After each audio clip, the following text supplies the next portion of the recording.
I'd like to welcome you all to the Wednesday, November 16, 2016 Fairhaven School Committee meeting. Before we get started, just like to remind everybody we're being filmed for public access TV. Please rise for the pledge. I pledge allegiance to the flag of the United States of America and to the republic for which it stands, one nation, under God, indivisible, with liberty and justice for all. It's nice to see you all tonight. All right, we will move to roll call. Mr. McNamara. Here. Mrs. Powers. Here. Mr. Monroe. Here. Mrs. McKenna. Here. Mr. Beach. Here. I am here. We also have Mrs. Tavares, and we have Alyssa, and Dr. Baldwin. And Dr. Baldwin, you want to tell us who's... Sure. We have Mr. Kulak, Mrs. Jordan, and the president of the FEA, Mrs. LeBlanc, here this evening. Thank you. Nice to see you. And Lynn Spencer, our guest, Yes. I'm sorry. She's sitting with me, so I just... I feel like she's just... She is. She's one of the gang tonight. All right. Me? All right, moving into approval of minutes. You all received the October 26, 2016 regular session minutes in your packets. Do I have a motion to approve? So moved. Second. All those in favor? Aye. Any opposed? So we don't have anyone for public comment. So we'll move right into the Student Advisory Committee. Alyssa. Thank you. I have three short things. The Fairhaven High School volleyball team was the runner-up in the South Coast Finals last Saturday. Yeah, so that was really exciting. Yeah. Fairhaven High School's English department is participating in National Novel Writing Month, so they're Skyping with famous authors. Oh my gosh. That's Yeah, they're doing it after school, and they're having different classes come in and talk with them. So that's really cool. And FHS is starting a chapter of the National Art Honor Society. So this is a new step, pretty huge. Yeah. So what is that? Do you know much about the details around that? I don't, but I know that our art teachers have started it, and I imagine there's going to be some like credit with colleges and things like that. So that'd be cool. Fantastic. And I know that we just had one of our art teachers just received a major award, correct? Yes. Yeah. Do you want to say anything about that? Yeah. You might not know. I know a the little bit details about of it, that. Yeah.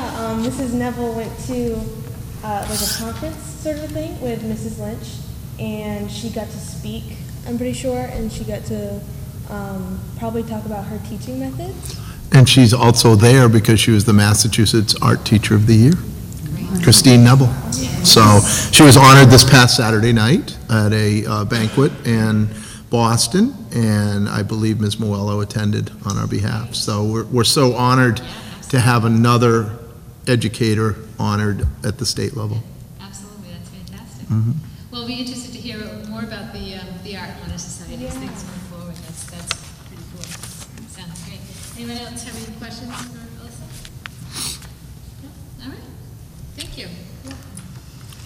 All right, we'll jump right into reports and recommendations of the superintendent. Receive and place on file the November 1, 2016 monthly enrollment. There probably is not much discussion. It's the same number as it was the previous month. We've kind of flattened out, usually happens around October, and then we'll probably see a slight change again around January once we have the holiday break and get back. That usually is typical, but right now it's stable. Okay. Any questions or comments from Dr. Baldwin? All right.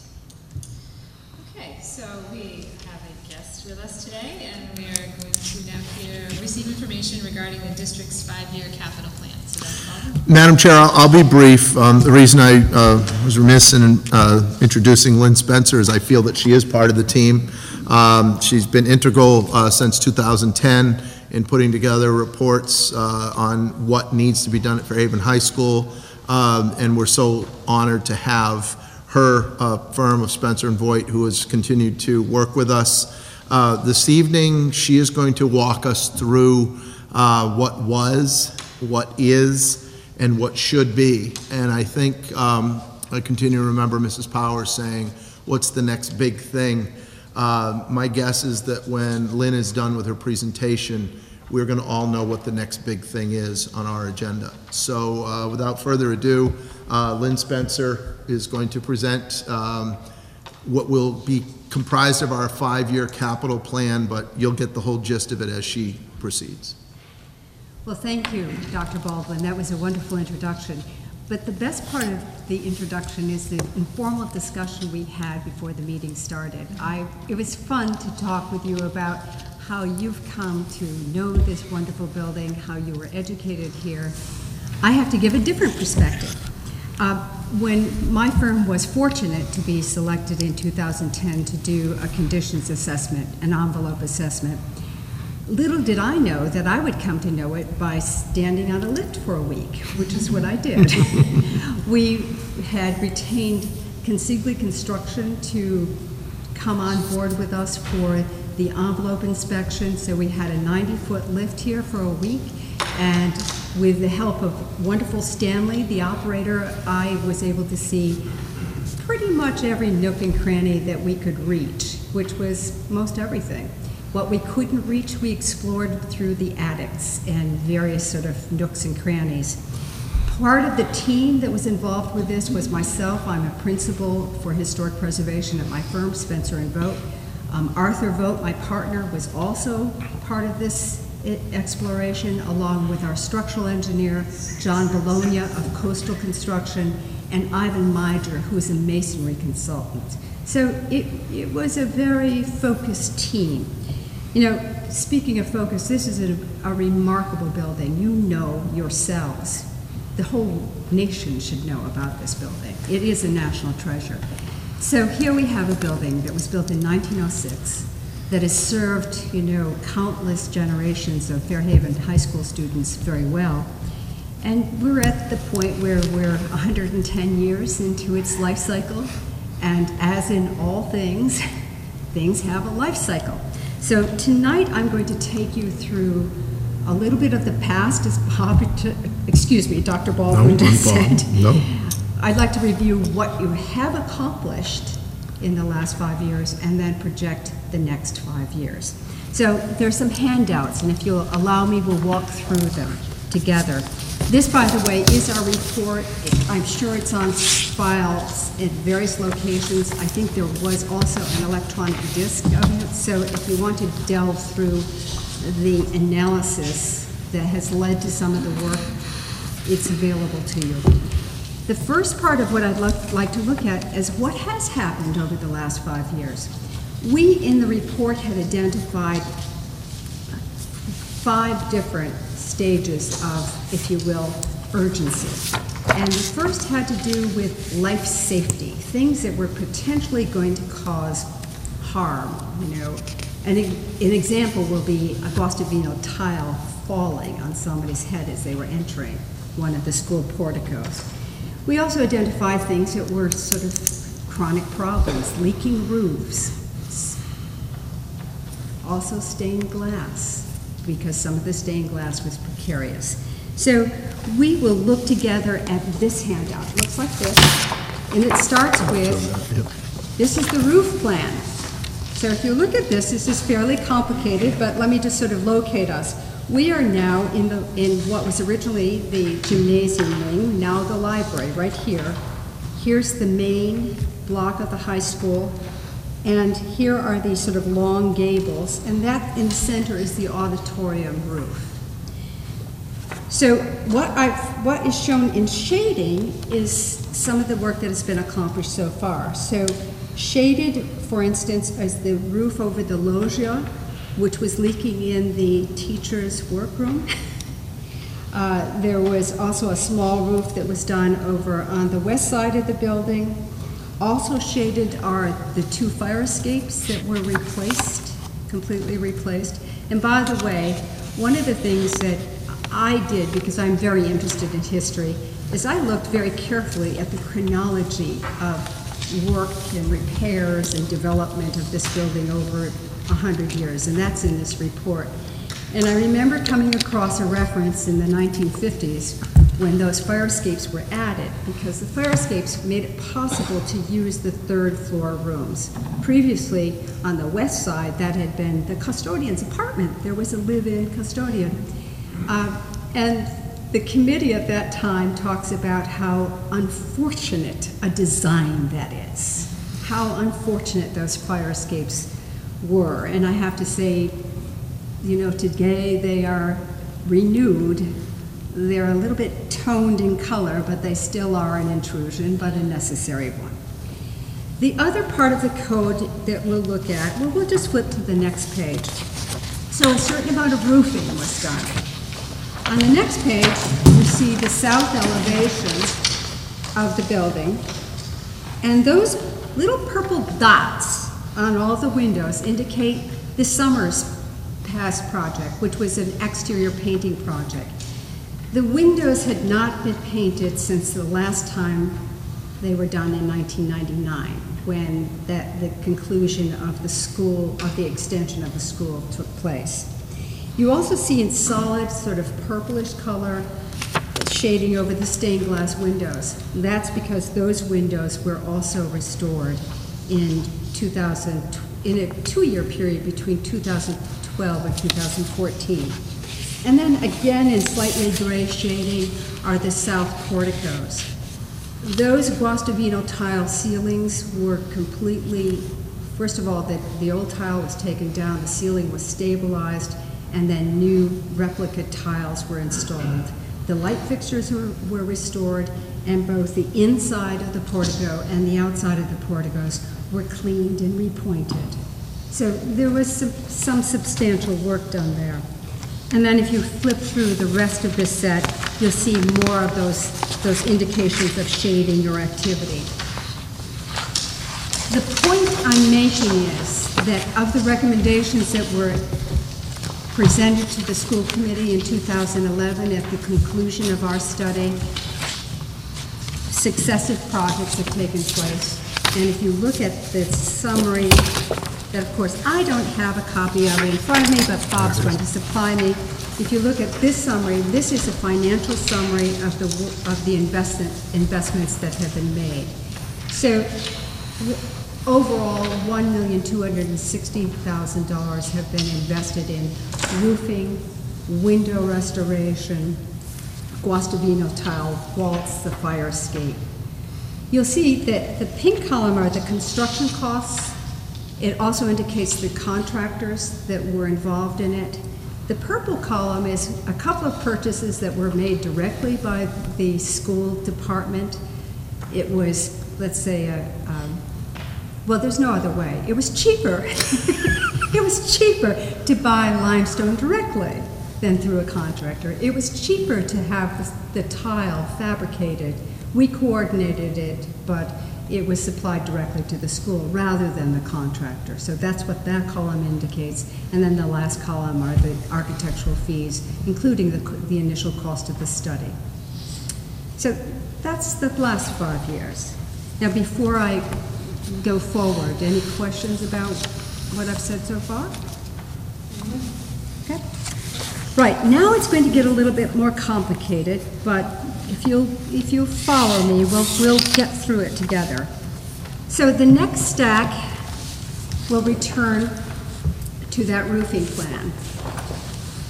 And I just want to show you the color coding at the top.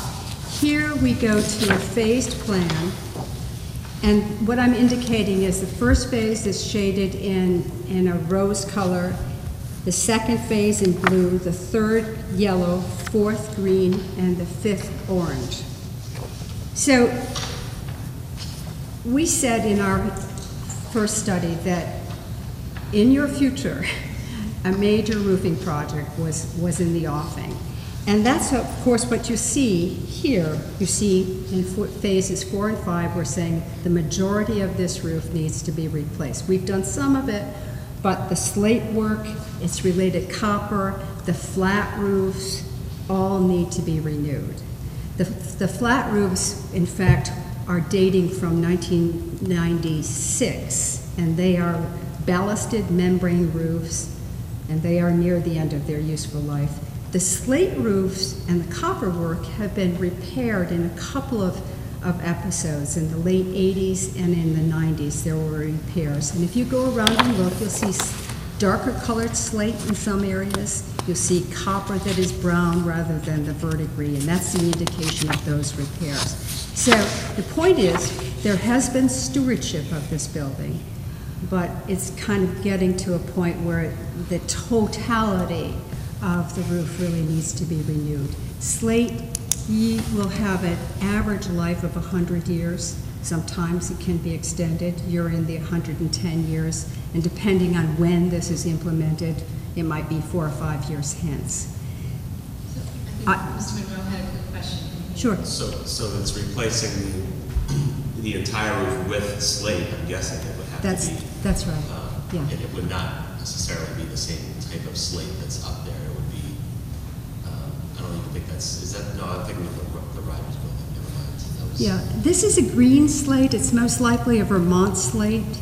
And we can have, I mean, they're pouring lots of slate now. Okay. So it's a significant investment. It's a 100-year investment. I just want to point out that I've got a shaded area down here in pink, and you might say to yourself, well, why has she done that? So that's the next story that I want to tell you. If you flip the next page, you'll come to the south elevation. And one of the findings, significant findings of our study was the fact that the upper section of the southeast gable is, if you will, jacked. This building was a transitional frame building. It has a steel frame, steel columns, steel lintels embedded in fireproof tile on the inside and the exterior brickwork and granite on the outside. Water has actually entered into the joints and actually started to rust that steel.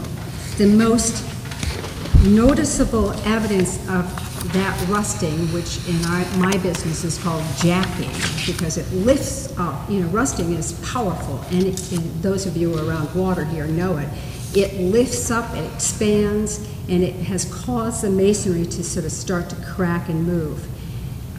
The observant person, when you go out to the, if I did an outside tour, I could show you pieces of limestone at the corners of the auditorium where the limestone has cracked because it's moving.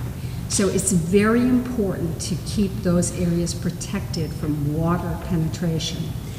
In this area, we, with our structural engineer and our masonry consultant, concluded that this one was significantly enough impacted that it would be prudent to dismantle the upper portion of that gable, replace the steel, and then reconstruct that. Now, when you're doing that work, obviously you also impact the roofing and flashing behind it. These gables are a shaped gable that project above the roof plane behind it. So that's why I shaded a section of the roof that should be replaced in concert with that work. The other thing that, and so if we then sort of flip to, I have to get myself, if you flip to sheet 203,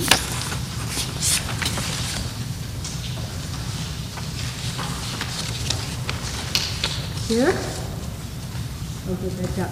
if you flip to sheet 203, this is the east gable, east side of that gable. It faces the new school wing, and again, it shows redoing the slate work in that area. The reason why you really want to think about, you know, if you're going to be intervening in that section is you are working on the flashings that sort of tie the masonry into the roof. And so I extend that to include this gable as well, again, where there's evidence of this water penetration and jacking. So I've also shown shading of these windows. Now you might ask me, well, gosh, why didn't you show these upper windows? That's because part of one of our stained glass projects included a prototyping project on how we could fix your windows. In 1996-99, when that project was done, these windows were retrofitted with thermal glazing. So they took the windows out, they took the old glass out, they put thermal panels in. That made quite a bit heavier window in terms of movement. Originally, these windows had ropes and weights, And that's what made it possible to raise and lower the windows. When they did that retrofit, they used a spring balance. It's a tight coiled spring with an internal mechanism. Those are not adequate for the weight of your windows.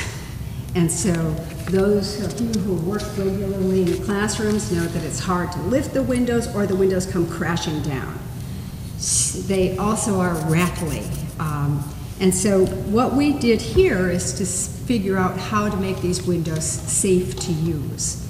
And basically, I've got to tell you, it's a bit old-fashioned. We're restoring the weights and the cast iron weights in the weight pockets, and would be installing we use a cord that has, it looks like, you know, just regular cotton cord, but it has a steel cable on the inside of it, so it has longer life cycle. So that's why we think we know how to do it, and the way to get these windows back so they can be used safely is to do a successive stage of window restoration. Okay? So phase one, you know, impacts the southeast wing on both sides of it and the related roofing. And if you look at this sheet, same kind of color coding. What I did is I took the cost estimates that we had generated with our study. I actually, because I knew the cost of the window restoration, I then recalculated all the window work, and I brought those costs forward. Because these were 2011 costs, we have made an inflationary adjustment. That inflationary adjustment is 16%. So what you see here in these numbers is adjusted to today's costs. Back to page 12.3. Yep. I noticed there's some phase one mixed in with phase three on some of the windows. Where the in-between panels are marked pink, but the windows are yellow. So is there some work going to be done in both phases on Yes, these I'm going to windows? actually keep taking you through. Okay, so we're going to get there. Yeah, we're going to get there. All right, thank you. I want to finish phase one, and then when you have the tools for understanding my thinking process, we'll work together through Okay, the rest all of right, it. yeah, thanks. Okay, so then let's go back, if you will, to the second sheet in. That's A200, this one. To the next phase, which was the blue phase. So with the blue phase, I'm recommending that we continue the window work going across the south elevation. You'll also see the shading over certain levels of masonry. So, you know, this is all the work in that area. Now, we're not going to go through it page by page, but this booklet has the detailed information that relates to these. So you can actually, and I'll just use an example. Why don't we just flip through to the first one we looked at. If you can find a sheet that's marked S9.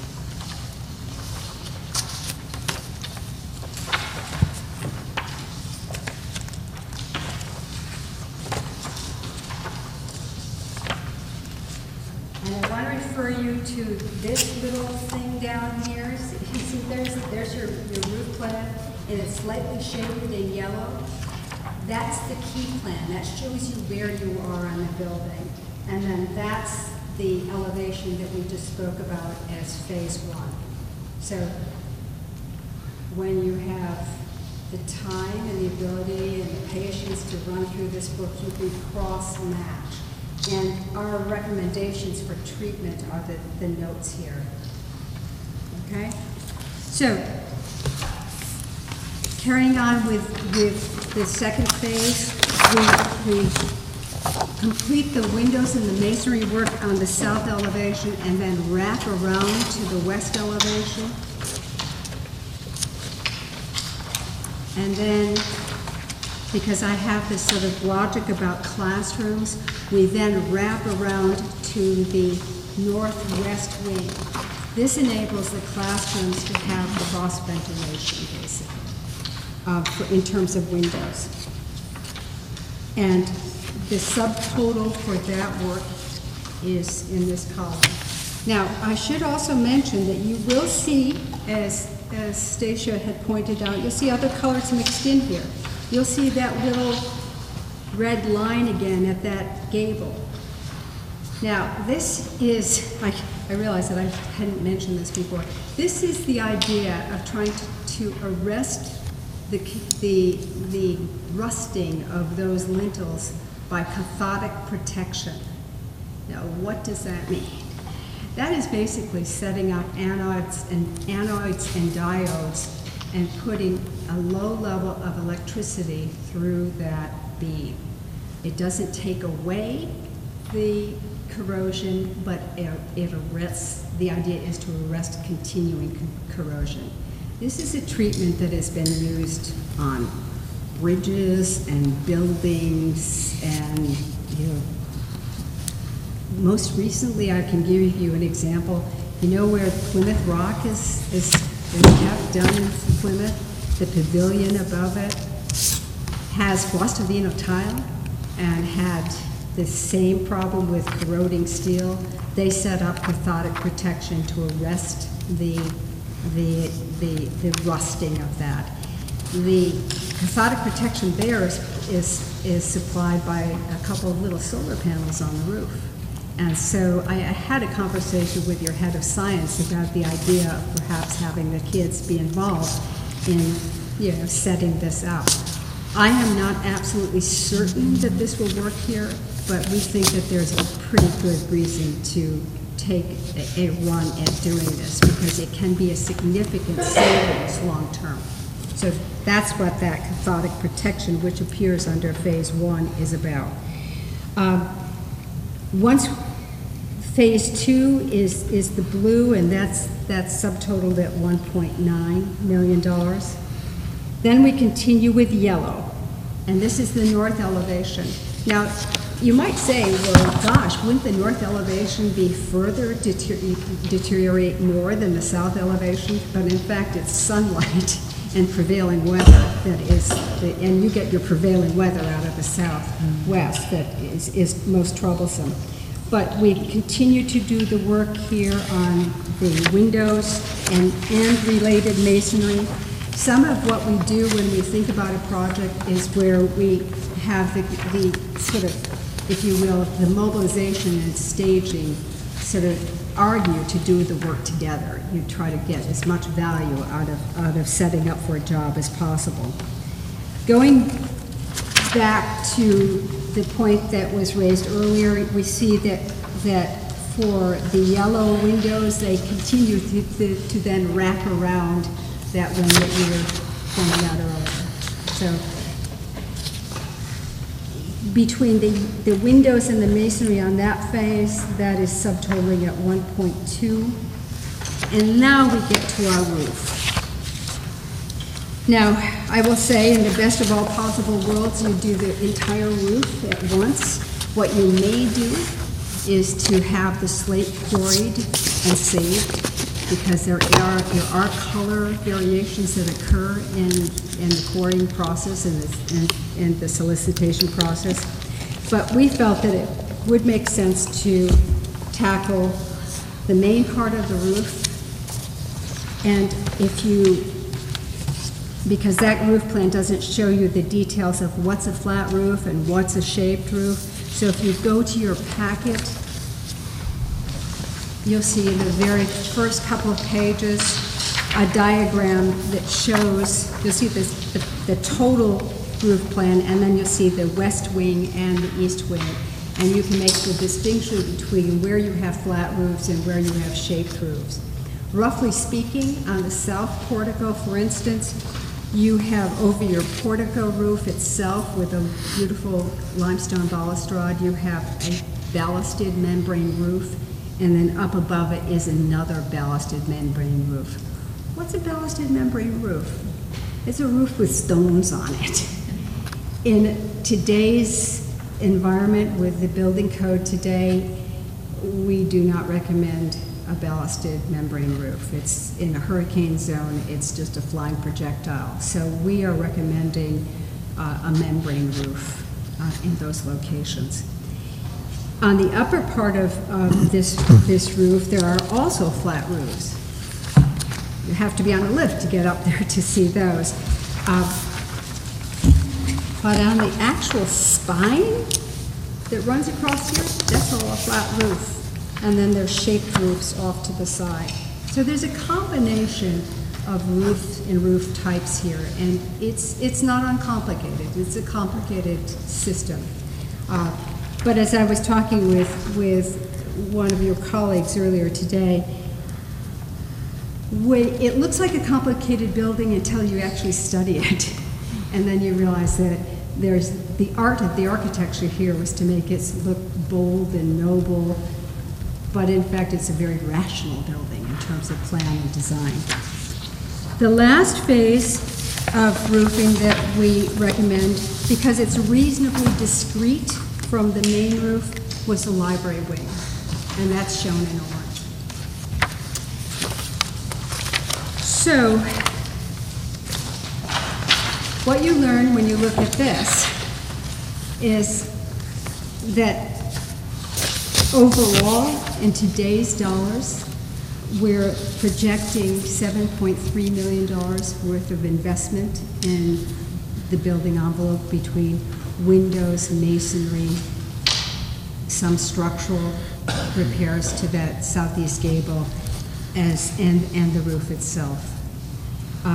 We have not shown, while we adjusted our numbers to today's numbers, but with the inflation adjustment that I mentioned earlier, you'll see that we've listed in bold below the construction cost the factor that we recommend be considered for adjustment for the future. Well, inflation right now is running generally at 1.5%.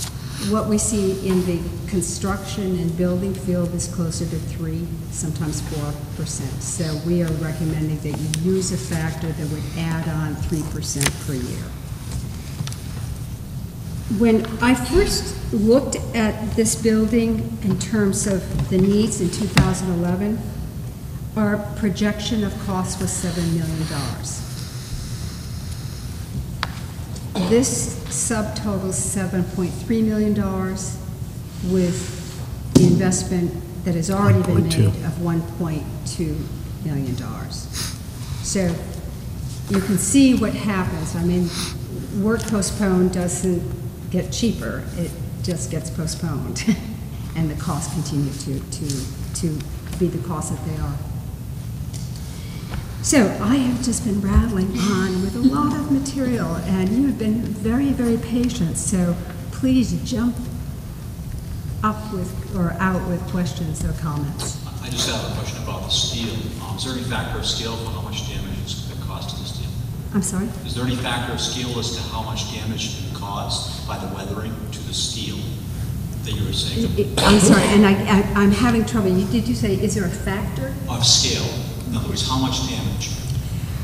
We could, when we were digging in as far as we could from the outside, we have not been able to, the next stage would be to go into the attic and dismantle some of the fireproof tile behind it. So I don't know exactly how to characterize it other than our structural engineer, and we felt that it was significantly damaged. And that was detected by movement of the stone?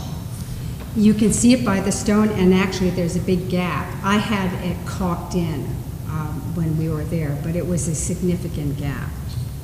So there's no other way to get in and clean out corrosion and coat it from the weather? No. So the only method to try to preserve it is by that anode method, right? Well, we hope that the cathodic protection will help on the other gables that are not as significantly corroded. So that southeast gable was the one that was most significantly corroded. And that was the one that we felt needed to be actually dismantled, the steel replaced, and then the gable reconstructed. Okay, so that is the plan. That's our recommendation. And, you know, have I been back up on a lift to check it? Unfortunately not. You know, if we do move forward, we would go back, quite honestly, back on the lift on the outside and then on the inside with the school committee's permission, do some invasive testing. We'd have to take apart, it's a fireproof terracotta tile. So, I mean, this was designed to be a fireproof building. So that has to be taken apart to really dig into it.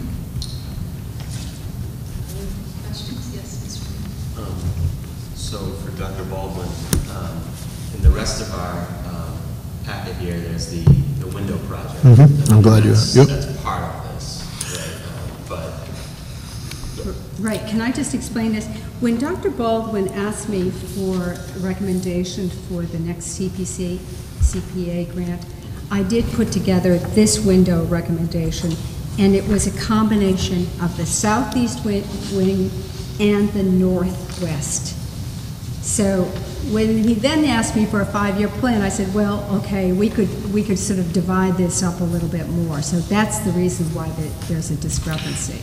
I just need to ask a follow-up question on that. If we proceed with the application for the community preservation and do windows, that's only going to reduce, doing windows is not going to harm, it's only going to reduce costs later on. So if we proceed with that application, that's not going to have an impact other than a positive impact and a lesser cost later on. But does this project span multiple phases in this plan? So the $210,000 or $248,000 would have done the phase 1 recommendation and then a portion of the phase 2.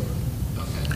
So to Dr. Baldwin's point, you know, if you get the funding, you will reduce the toll later on. Sure.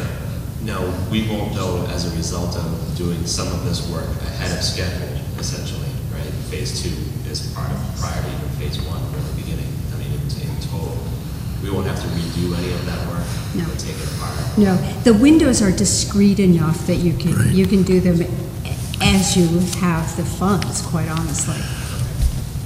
If I may also, we've gotten to this point of $1.2 million over a 5-year period of time, and another $240,000 in windows in another year. We've come to the point where we've exhausted the $200,000, $100,000, $80,000 projects.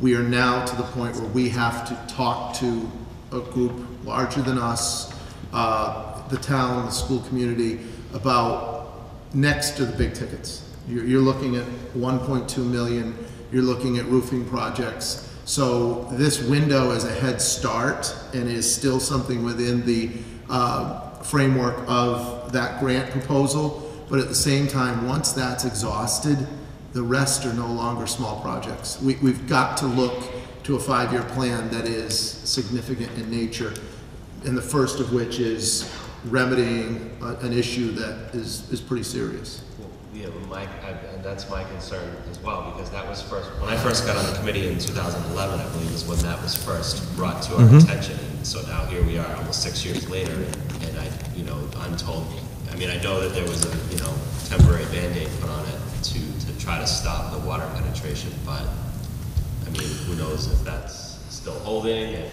there's been further damage. I mean, I don't think we're talking about the gable falling off at this point, No, but at the same time, it's still quite concerning. So is this the first time anyone's seeing this plan? I mean, okay. So when is this going to be presented to our capital committee? So we had the first time was at 5 o'clock this afternoon. We went around and talked a little bit internally. So this is hot off the press. This is no longer, like I said, the $200,000 projects. This is on the scale of an elementary school building project and an elementary school building project. This is looking at a $7 million plan to restore our treasure. I think this is a town initiative. This is something we should go further and talk with the MSBA if it's a roofing portion, and they will help subsidize the roofing portion of this. I believe today and tonight is a beginning of how we finally remedy our treasure. And the good news is we've built 2 elementary schools for $20 million. For $7 million, and I think if you heard, the slate roof is good for another 100 years. We could, in this generation, this committee and this community at this point in time, look to spend $7 million in the next 5 to 7 years to restore our treasure for the next 50 years or beyond. And that's something, and if I'm speaking incorrectly, stop me, but I believe that it is something that our community, we need to now be out there as the champions talking about this now. Further questions or comments? Go ahead, Mr. Yeah. No, is the phases, I mean, are those by year, or is that just, so what's the, I know it says 5-year plan, but that's not necessarily reality. So is that, if this is not done within the next 5 years, what are the consequences of? Well, the consequences are the cost will increase, the defects may increase. I mean, if you start having Leaks. persistent Right. leaking problems, you'll have other damage. The windows, we'll get to a point where they just aren't being used at all. So there won't be ventilation in the classrooms, and there will be a comfort factor. So, I don't know how else to answer it other than it won't self-heal, it'll cost more. Sure. But this is laid out by year. This is, phase 1 is year 1. So my charge was to do something that was a 5-year plan, or a 5-phase plan. I didn't show the year assumptions because that's a collective decision on your part. In the best of all possible worlds, you would try to do more rather than less. Sure. Because as you see when you study this, there's a mobilization cost, there are general conditions, there's a bidding process, and all of that adds, when there's complexity, it adds costs. And then one quick more is, so some of these projects are quite significant and they take up large portions of the building. Right. As far as schedule, things like that. Are these things that can be completed in a summer's time frame? Mr. Monroe, no. The answer is no. So every time I've worked here, it was like, you've got to get it done in 2 months, And she has. And I have. And this project, there would be more impact. So what you may look at is, for instance, temporary windows, so that rooms could be used, or you're relocating, classrooms while some activity is going on. You'd have to think very strategically about scheduling and staging it. Oh, we have some classes on these things. I appreciate the fact you were asked to do a 5-phase plan, and there's no value in that, obviously, but I think the reality of the funding is it's a kind of funding that either happens or it doesn't. I mean, you don't ask 5 times for $1 million plus. Right. You ask once, whether it's with the MSBA or some override vote or some town buying into this bonds or whatever it's funded, it happens once. So I think, the phases are good, but I think the reality is that it has to be rip the Band-Aid off, ask for $7-8 million and move on. The reality is you can't go back on 4 attempts. I just want to let the school committee know, and I think we've never had the ability in this town to go to the Board of Selectmen, to to the town administrator, to the capital planning committee, and work together toward a mission. And I will tell you that we can now. And yes, Mr. Beach and I and all of you have lived in a reality in which this is what we're used to. However, what if you went to the MSBA and they fully funded phase 1, 4, and 5 because it was a roofing project, and we got 54% or 60% on that? And now you're left with a 3-year phases, or 2 more phases left, of $1 million each. I think it's our job now to put everything out there to our entire town and tell them this is the total cost, as Mr. Beach brought forward, and there are different ways. We need to talk to the MSBA, we need to talk to our Alumni Association, we need to talk to our Board of Selectmen, we need to work with our capital planning. I think we need to look that there's a new paradigm in town, and it's no longer waiting for something to fall apart. Maybe proactively, there's new ways of looking at things. I'm enlightened by that, I believe that, and I think just by sharing this to the Board of Selectmen and the town administrator, we may be pleasantly surprised. And if we don't, shame on us. We need to present to them everything that has to take place. And I'll just add one other thing. We met today. We need to remedy everything. So we met today, and I spent my first time with Mr. Kulak and others on the roof. We need to address the air quality in the gymnasium.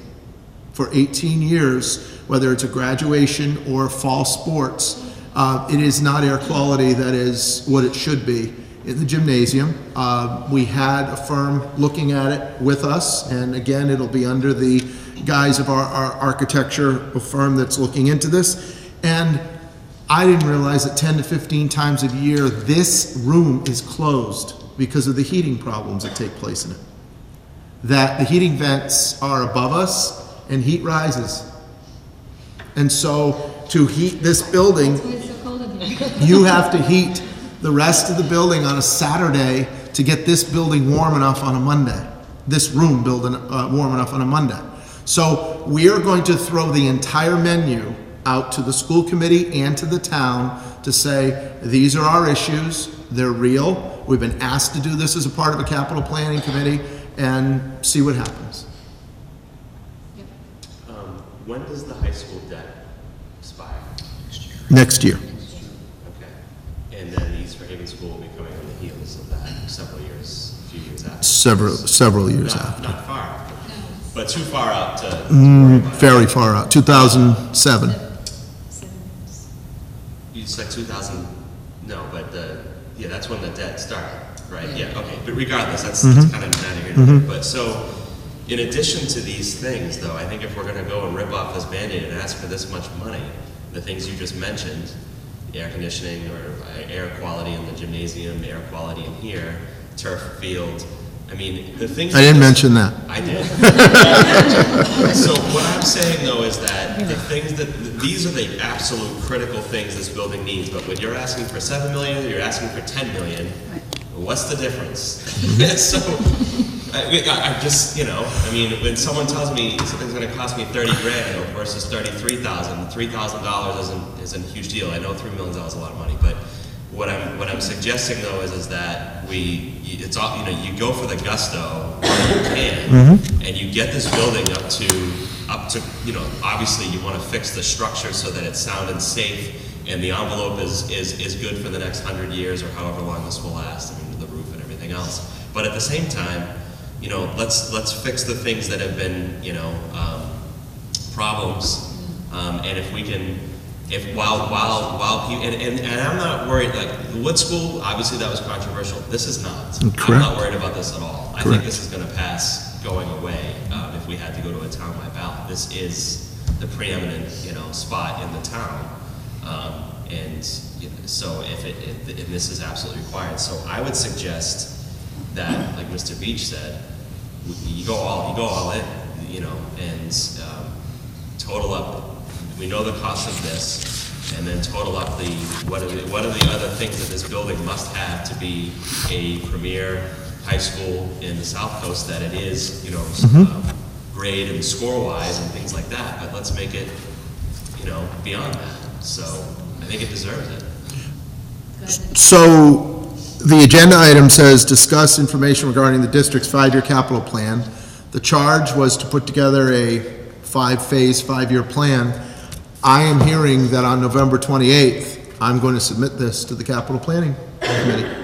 And I think that if there's further I think we need to even go deeper and maybe talk to the Board of Selectmen or talk to the town administrator, but I'm hearing loud and clear to submit this and any other issues fully to the capital planning committee as part of a 5-year plan, some of which, granted $7 million,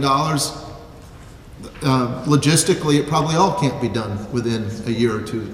It probably would have to be done in certain phases with all what has to be done, but I think it's our job to submit this entire plan to the capital planning committee. I think particularly because that's the mode of addressing capital projects in this town now. Correct. I mean, it's a new way of doing business in terms of dealing with issues like this, and I think we've had other departments that have put their cards on the table in terms of what they really feel they need to be able to run their departments, and I think this is the next thing that we think we really need to have be addressed in capital planning, and it's going to be up to the committee and to the town and to us to convince the committee and the town that this is a critical piece. Yes, Mrs. Bowden? I know that we asked this back in 2011, but is there historical preservation money out there that we? You've had a couple of grants. Some of the stained glass work was funded. I think you might have had 2 Massachusetts Preservation Projects funded grants. Those are $50,000, $60,000 matching grants. Your community preservation funding has been meaningful here, but it too, as Dr. Baldwin is suggesting, it has a certain ceiling to it, unless it's bonded. Beyond that, quite honestly, there's not a lot in terms of historic preservation on a statewide basis. You do have this amazing alumni group, and I have to say, I think that I'm here because of the alumni, or because of the endowment, the alumni fund. Correct. You know, I would think your alumni might be a source, but they, of course, have dedicated themselves to special things like Room 7 and, you know, the stone plaque that went out front and so on. So I wish I could say more. Yeah, I well, really do. it's a good thing to know, because I'm sure that will be a question we'll get quite frequently. Is Mr. Beach?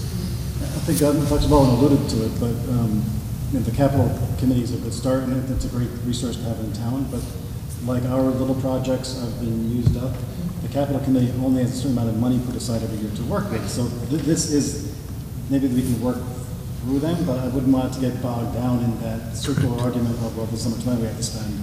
We really do have to get beyond that, maybe use them as part of the process, but the Yes. selectmen get it out for a vote, get it beyond them quickly, because it isn't within their scope either. No, it isn't. It's a good place to start. Right. And it's part of, we have to submit it because it's a capital project, but I think we have to definitely think beyond it. It won't just sit with them, and they're going to take it to the next level. We're going to take it to the next level beyond that. Madam Chair, one of my thoughts was, do we have this same presentation and ask the Board of Selectmen if we could come and have the same presentation in front of them? Because I agree with Mr. Veach, this is a town of Fairhaven issue now. The $200,000 projects where you piecemeal between 4 or 5 different funding sources are about to end. So it's a town of Fairhaven issue. Why don't we get the whole town involved, or at least aware of? And if the whole town says that's okay, it's not important, I doubt that very much. But I believe Mr. Veach is correct. The forum initially is the capital planning group, but this is a much bigger initiative than that. I'm with Mr. Beach 100%, and I think, like he said, go to them with this, but, I mean, like you said, I mean, $1.9 million is their whole budget, isn't it? I mean, for a year, or more.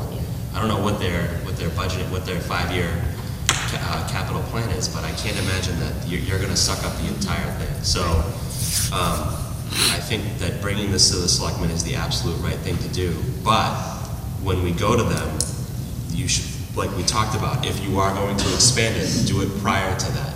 Don't go to them with everything, don't go to them with just the repairs. Correct. And I think, to your point about the Alumni Association, where we utilize them is to get out the vote. Correct. They're the ones who are gonna push this for us. Correct. I mean, it's almost like we don't have to do much to promote this. We have that great organization that will obviously be there to assist, but, I mean, they're gonna be the engine that's gonna get this done, I guarantee it. It sounds like another building project in which we go and talk to a lot of different constituents and talk about I would tend to believe that there would be a lot of people in town on board on this one. It's more than a building project, though. If we don't do this, the building falls down. Right. Let's be real. We don't have another option. We don't have an option. Right. It's a community project. It's Correct. not something you can say is like a project. Correct. It's not an option, so, yes, go ahead. And every single person in this town feels like they own this building. Mhm. They really do. They have the community connection, it's the family member, they have kids who are gonna be here, they moved to town, so their kids go to this high school.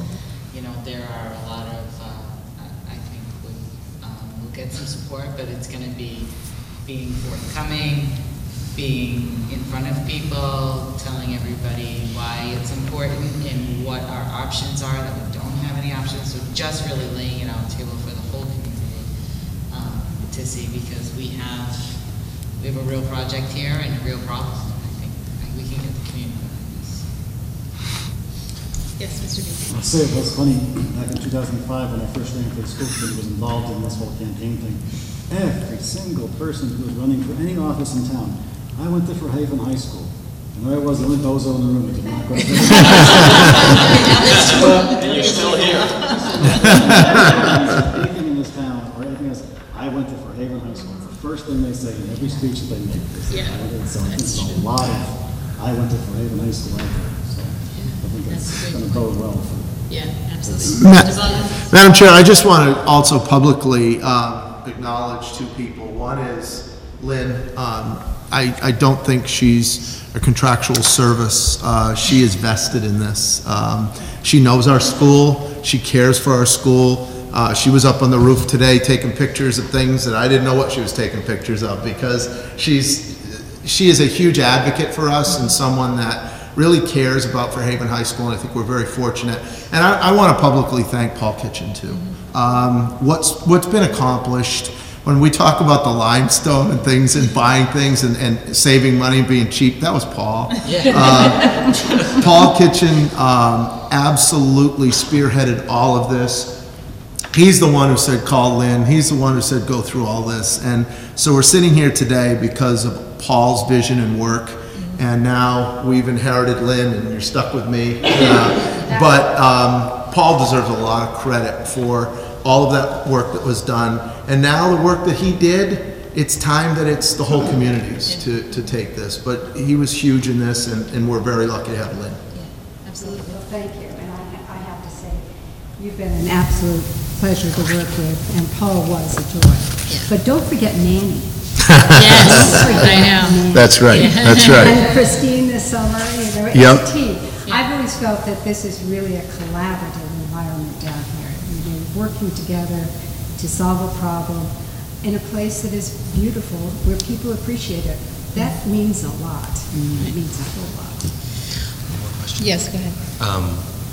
If we are going to go for the larger, just the sum, right, as a project as a whole, and it becomes a building project, is this something that would have to get on this, probably something that would have to be broached for this year's coming town meeting, right? Or not? I think we should meet with the Board of Selectmen. I think being safe and doing windows for a year, look, we cannot look at money that might be 54%, 60% reimbursement and look the other way. We would have to do another statement of interest with the MSBA to cut this $7 million bill maybe into a quarter of that. So I really believe that doing this one project, starting to meet with the selectmen immediately, I think collectively we can determine whether it's this year. Quite honestly, it could be this year, but realistically, I think it would be a year from now when we do it right, Get our ducks in a row. get our ducks in a row, do this project, and then have everybody on board. I think it's really quick. my opinion, but. Yeah, I think you're right. And I could reinforce that in this way. There is in the kind of process of putting Together a construction project, there's stages to the design process. So you could sort of say that we were at the schematic design level here. We've identified the general scope. As we move further into design development, we would want to dig into things to the point that you were making, Mr. McNamara, on the steel lintel. I'd like to have the ability to do some of that invasive testing that I was talking about, so we really can understand that problem better, so that as we then go on to the construction documents, the bid documents, we're as certain as we reasonably can be. You are never really you never know until you're actually taking something apart on a building like this. But you want to increase your level of knowledge. And in that year, if that's available to us, that would be the time to get us going. So that, we may be doing a window project, always happy to do that, but we're doing further investigation, and we're figuring out whether that cathodic protection thing can actually work on the other gables. That would be very worthwhile. Any other questions? Well, thank you very much for presenting this to us and for the thorough explanation of it. I think it's exciting to think about the possibility, and it's really good to know kind of where we're at and where we need to go. So we appreciate all the work that you've put into this and look forward to moving forward. Well, thank you very much. Appreciate it. Thank you all. Great job. All right. I'll be in touch. Yeah, thank you. So, Dr. Good talk Baldwin, to you your want to pal. talk a little bit about the Community Preservation Committee project, since that's the next thing on the agenda. We already have had some discussion around it.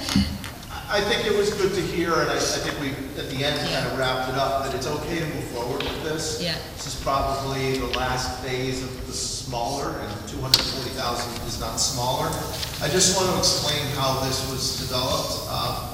The architectural fees primarily are taken out of the trust. So when we put together a project, you try and do it in different phases, and this is keeping to that. So you're basically taking $240,000, you're taking 20 off the top for the architectural fees, and then you're dividing the rest into thirds.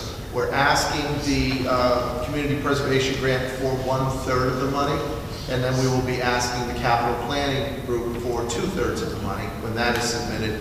Those are both realistic numbers for 1 year, and then we will present the full plan that was just presented right after that. So my feeling is this is the money that we're asking for from community preservation is only 1/3 of a bigger project.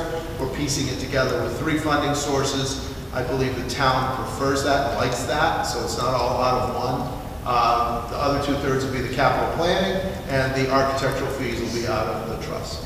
So I think we're hearing that that is a good thing to do. It might chop off a little bit of money as we move forward, but I think that is a prudent way to go. Okay. Any questions for Dr. Baldwin related to that? Okay. All right, so moving on, receive update regarding the district's leadership and operations. Another segue that Lynn alluded to was a team, and I'm very excited to speak with the committee tonight about one of our district improvement plan initiatives, which was a long-term sustainable plan of addressing leadership and operations. In the past, we've talked about different silos. She mentioned the work already, getting the ground running that individuals have done with budget management, with facilities. Mr. Rivero was with us lockstep all the way today, looking at everything, finding plans for Lynn. But there's also a visionary, a leadership side, a formalization to making this complete. As we move into the rest of this year and beyond, that was one of the district improvement plan initiatives that I said would happen as soon as we possibly could, and tonight I want to present that plan to you. What the plan is, in very simple terms, is to formalize what's been going on and has been very successful. I do not believe that the district needs to post for a school business manager. That has been verified in the actions of the adults. that have taken place since we began this process and since Mr. Kitchen left us. And what I believe we need to do is move into a different way of restructuring this.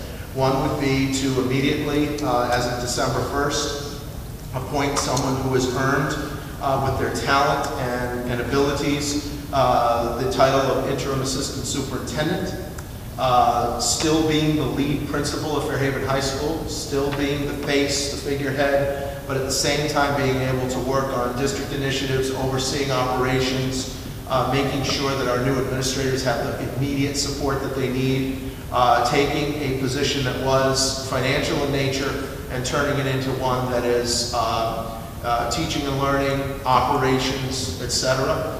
So that would be creating right now an interim assistant superintendent position, and Mrs. Kohler would be the individual that would move into that position, still being the lead principal of Fairhaven High School.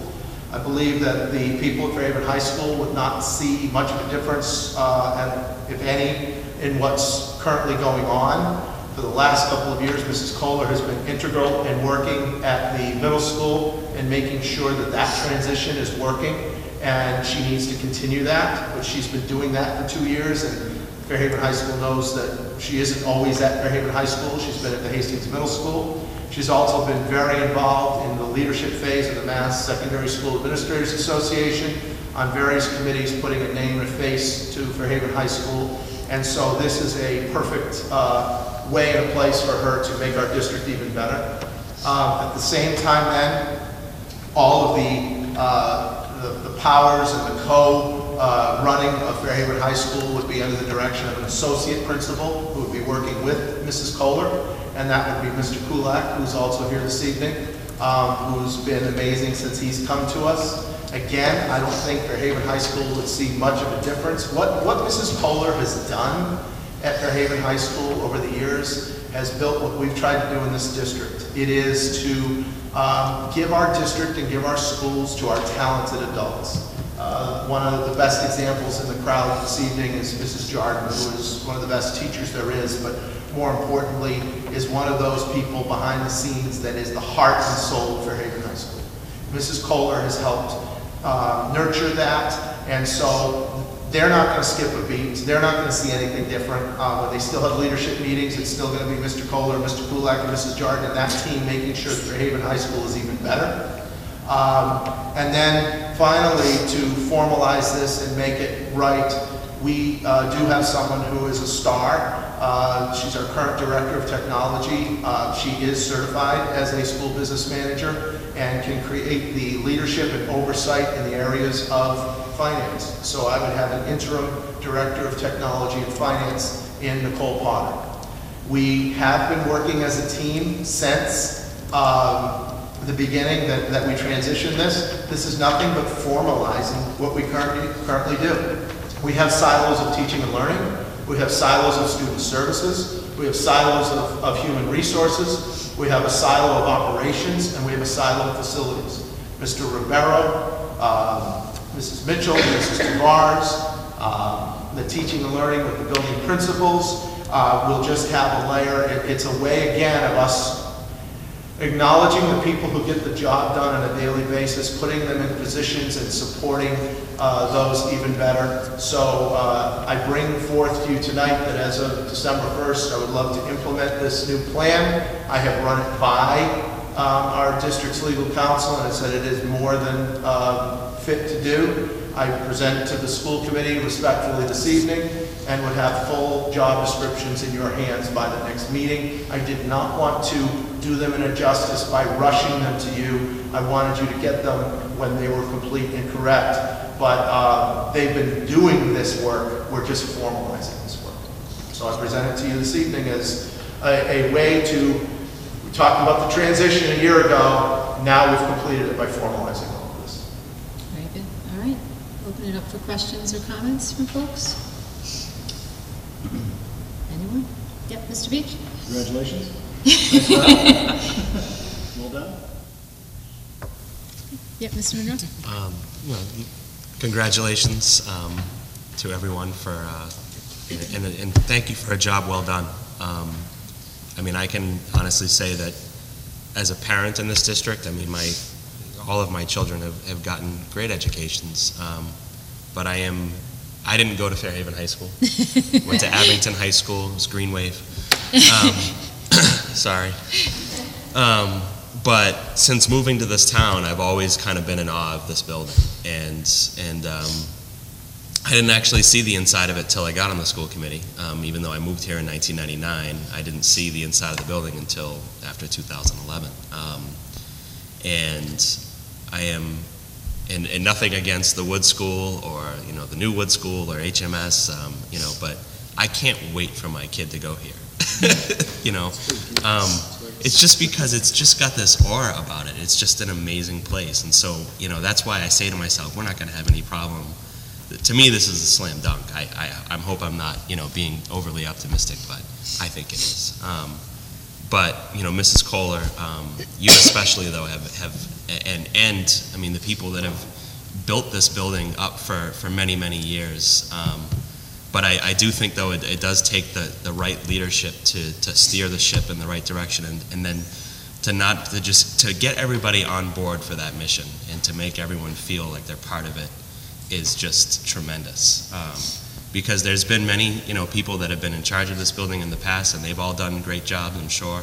But I wasn't here. I've only seen what's happened now, and I just feel like everyone's behind you, and that takes tremendous leadership to have everyone in lockstep, pushing towards a common goal, and the results are just off the charts. Who would have thought? When I moved to this town, Fairhaven High had a terrible reputation. My wife went here and it was just, it didn't have a very good reputation. Now, I mean, it's bar none. I tell people without any shade of doubt, no doubt in my mind, this is one of the, if not one of the best high school in the South Coast. And I push it like there's no tomorrow, and I challenge anyone to tell me why it's not. And so, thank you to everybody for making this what it is, and this is all well-deserved.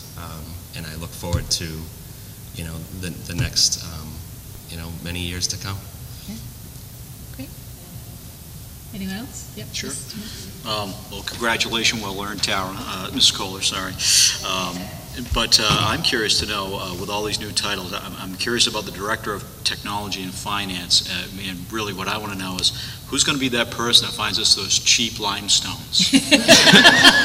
Because I'm missing that in these titles. Manny. Is it going to be Manny? Is it going to be Mr. Mitchell? Is it, combination? It'll be a team. It'll be a team approach. This wasn't too bad tonight, this presentation. This was a team approach. We have a long-term 5-year plan for capital improvement. We have a community preservation submission that Mrs. Tavares handed it into the town. They said we didn't think we'd get anything this year from the Fairhaven Public Schools. No kidding. And the answer was, what kind of a statement is that? We're going to make sure that we're even better.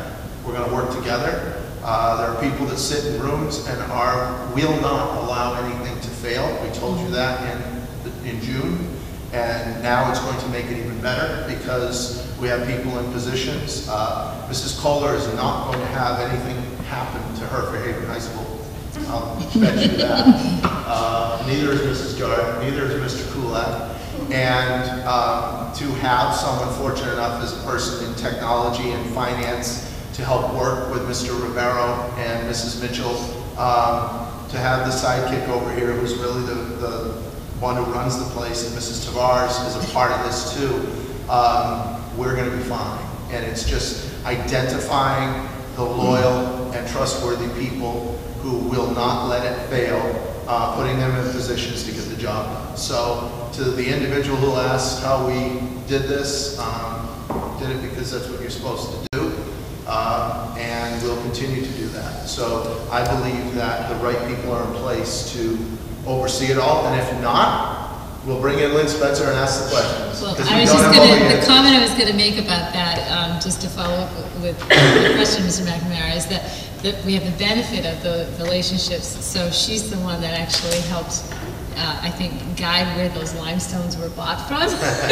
So those relationships haven't ended, and I think we can consider ourselves at least fortunate that that's an ongoing. She's in our corner, and she's pulling for this building, I think. So I think that's another key piece to it as well.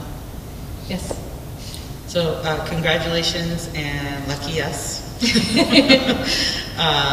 We're very happy that we can see you guys growing with the school district, and it's and the more you improve, the more we improve. So thank you, and I agree with everything that Mr. Monroe had to say, and I know I asked my son, so are many of your friends looking at Voc? And he said, nope, not even talking about it. Fairhaven High, we all want to go to Fairhaven High, so really excited for that. So thank you for that. Yeah, let's. I will ditto on everyone's comments. So thank you very much. Thank you for all your hard work, and you know, all my son's friends. I mean, there's kids that goes to New Bedford High, and they're like, we wish we could go to Fairhaven High. So that was, you know, that's huge. So thank you again for all your hard work. Go ahead, Mr. Monroe. I don't want to leave out Mrs. Potter and Mr. Kulak and our esteemed staff and teachers, but Mrs. Potter, I mean, you know, like put together a plan. We got Dell that came in here and did the study and went through everything, but to actually take that and execute it, you've done an amazing job of getting the building up to snuff and supporting Mrs. Kohler's ridiculous initiatives. In a good way. Right, and thanks to Mr. Kitchen for getting us a bunch of Chromebooks cheap. You know, but I'm glad to see there are less printers in the building. And no, but beyond that, though, I mean, thank you for having the vision, and I know we're continuing that discussion. And Mr. Kulak, thank you for, you know, stepping up and being here to make sure that this building continues to operate while Mrs. Kohler goes off and does further crazy things in the district, infecting the middle school. And, infecting. In a good way. In a good way. And thank you, Mrs. Jardin, you know, for doing what you do every day. I came to support them. I think they do a terrific job. Speaking to faculty, and I think that it's just wonderful to work with. Thank you. Yeah, that's good to hear. And I also thank you, Mrs. LeBlanc, too, for what you do every day. I know my own children have experienced your class, and they love he has nothing but wonderful things to say, and just thank you for what you do every day. Thank you for supporting the leadership in the building and making that smooth, and just really, I can't say enough about how good things are going, and just the great feelings I have about the future of the district.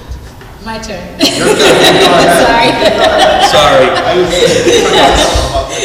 Well, you know, so about 6 months ago, you know, we're sitting in the room. We do our meetings before this meeting every 2 weeks, and sometimes more than that. And you know, and we're kind of like, oh, I'm, you know, where he's telling me about, you know, these are the changes that are starting to happen, and you know, I have total faith. There's no question about that. But it's you know, things are going really well, and then all of a sudden we'll throw a change into the mix to see what's going to happen, and even though over time, as we've always said, what's the next thing, that means change is involved, but you know, you never totally want, when you feel like things are great, that, you know, for the change to happen. But you know, he said, you know, don't worry, I've got a plan, and every time he says that, it's like, oh boy, no way.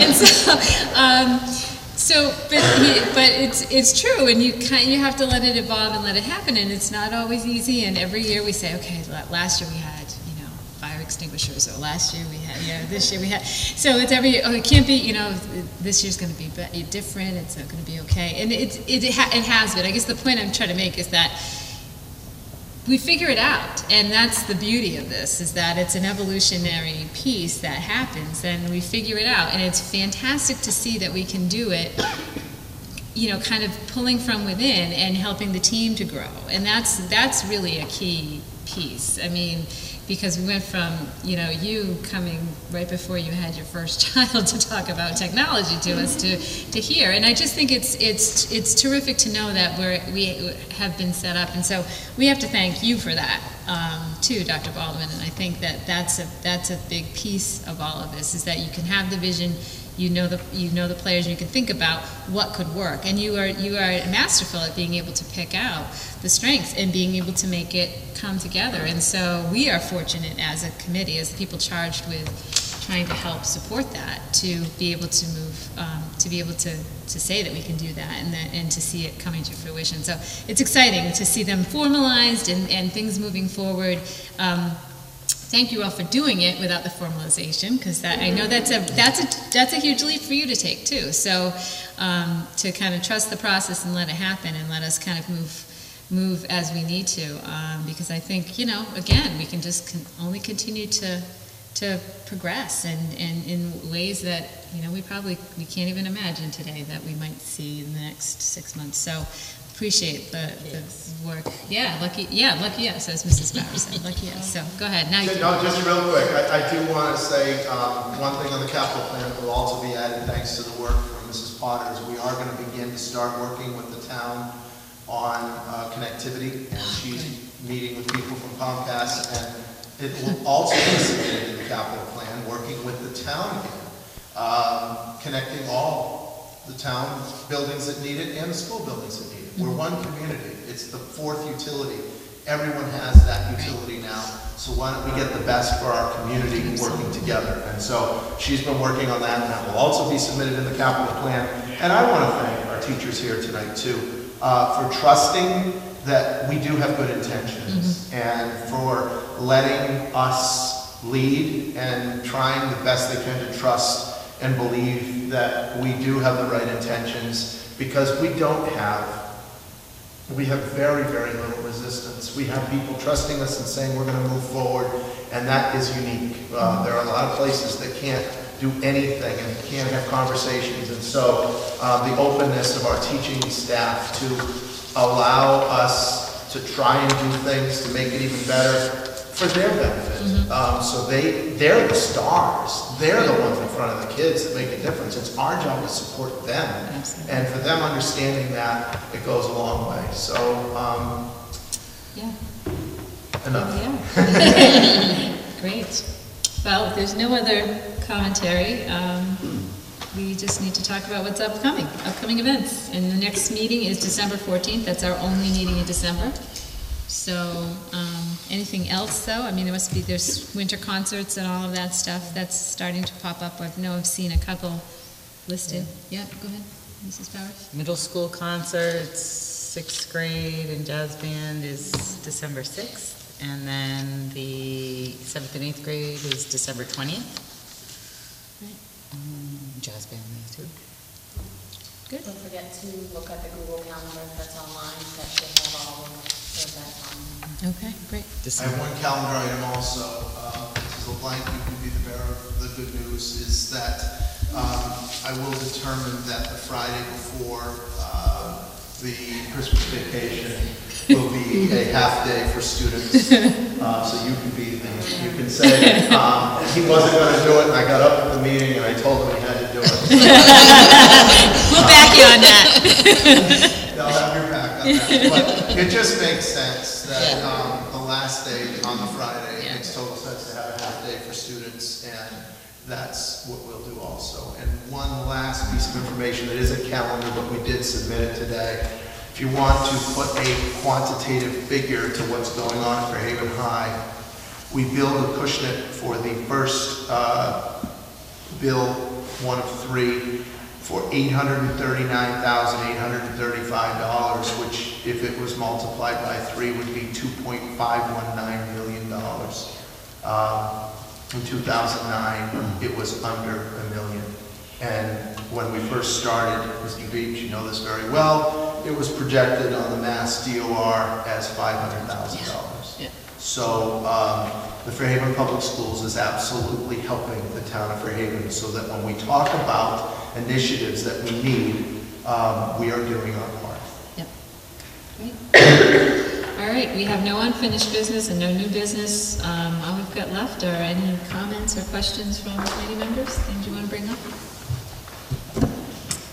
All right. Well, I have seeing none, can I have a motion to adjourn? So moved. Second? Second. All those in favor? Aye. Okay.